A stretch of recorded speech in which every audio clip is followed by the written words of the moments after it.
Pathian thu theng le ngai thlang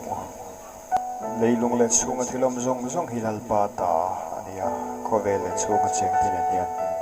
tui fidriat chunga te amai na tin ani sia lui pui chunga po ati khat poka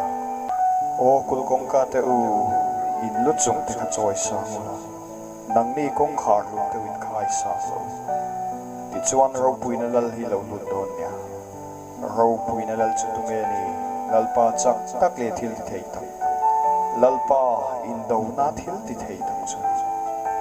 o kul kong ka te u in lu chung te choi sa ngula ani kong khar lu te u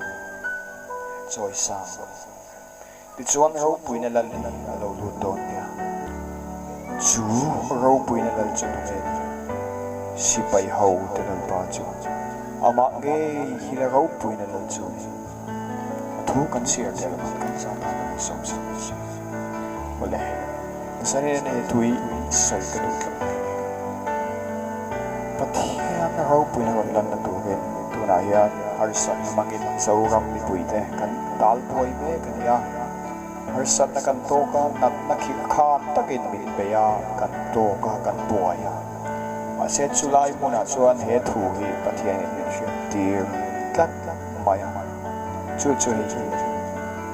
he hun try pathian pol nan ma pathian en in zom na ta he hun try lo ma che chu da chuan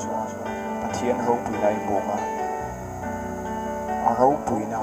rap kha le ro pui tak chu ino na hon lang chok don le chuang chuan sa nen ka una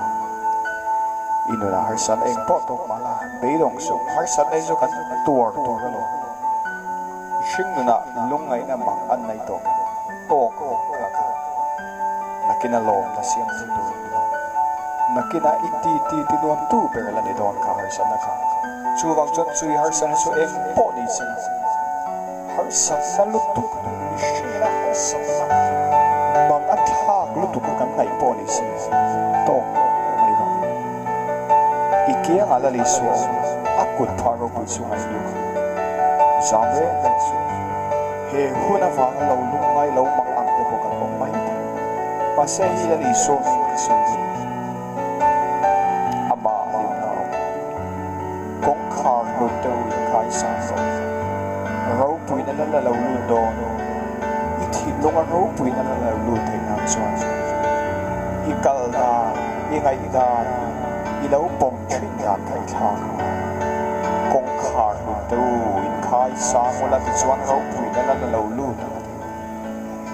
chu wang chuan ro pui na la lo lu the to ge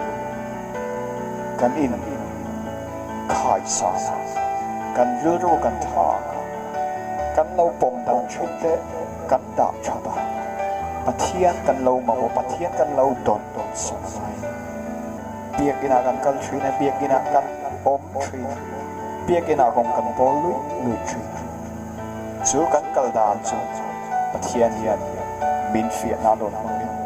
tiang hian ma ni chama kan om ta chok hei ka rilrua om ta chu wang chuan kan om dan pa ngai te kan kal san se